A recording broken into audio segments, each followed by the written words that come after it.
നിറം മങ്ങിയ കമ്പിക്കാലിനപ്പുറത്ത് കൽപ്പടവിൽ മൂടിക്കെട്ടിയ ആകാശം വീണുറങ്ങുന്ന തണുത്ത തടാകത്തിൽ നോക്കിക്കൊണ്ട് അവൾ നിന്നു.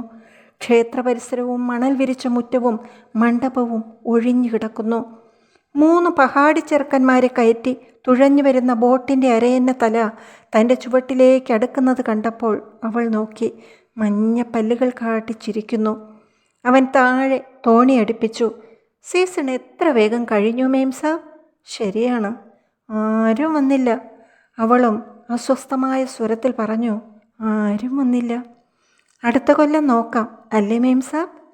അവൾ എന്താണ് പറയുന്നതെന്ന് ശ്രദ്ധിക്കാതെ അലസമായി ആവർത്തിച്ചു. അടുത്ത കൊല്ലം. മേം സാബ് വേണ്ടത്ര താല്പര്യം കാട്ടുന്നില്ലെന്ന സംശയത്തോടെ തോൽ നിറമുള്ള കനത്ത കുപ്പായത്തിൻ്റെ നെഞ്ചിൽ തട്ടിക്കൊണ്ട് ബുദ്ധു കുറച്ചുറക്കെ ചോദിച്ചു. വരാതിരിക്കില്ല അല്ലേ മേം സാബ്. അവൾ തലകുലുക്കി. ബോട്ട് തുഴഞ്ഞു നീങ്ങിയപ്പോൾ ജലപ്പരപ്പിൽ നീണ്ടുകിടന്ന വളഞ്ഞ വഴിത്താരയിലേക്ക് നോക്കി നിന്നുകൊണ്ട് അവൾ പിറുപിറുത്തു. വരാതിരിക്കില്ല.